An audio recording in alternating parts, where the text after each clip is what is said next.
महाराष्ट्र के घाटकोपर क्षेत्र में भारतीय जनता पार्टी के नेता राम कदम ने आज 4 वर्षों बाद अपने बाल कटवाए। यह कदम उन्होंने उस संकल्प की पूर्ति के बाद उठाया जो उन्होंने घाटकोपर की जल समस्या के समाधान तक बाल न कटवाने का लिया था।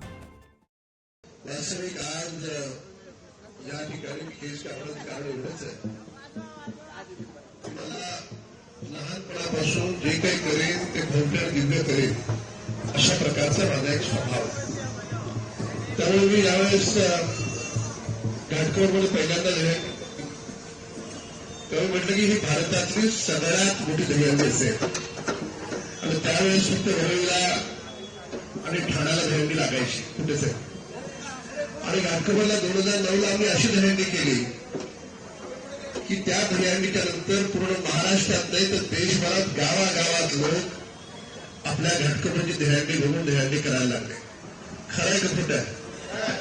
अजून पण लोक आठवण काढतात की तुमची 2009ची दहीहंडी कशी आहे आणि आपली दहीहंडी टीव्हीवरून संपूर्ण देश पाहतो।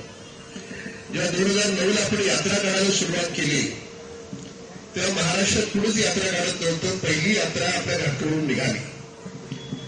आपलं बघून 2014 साली मध्य प्रदेश सरकारनं यात्रा पॅटर्न सुरू केला आणि 2024 साली माननीय त्यावेळेचे मुख्यमंत्री एकनाथ शिंदे साहेबांनी सभागृहात सांगितलं, विधानसभागृहात माननीय एकनाथ शिंदे साहेब म्हणाले, घाटकोपरचं नाव घेऊन म्हणाले की राम कदमचा यात्रा पॅटर्न आता संपूर्ण महाराष्ट्र सरकार राबवणार।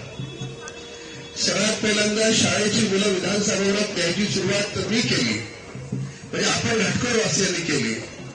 आपले पाहून बाकीचे आमदार पण त्यांच्या विधानसभेतली मुलं विधानसभागृहामध्ये विधानसभेचं कामकाज दाखवायला घेऊन येऊ लागले।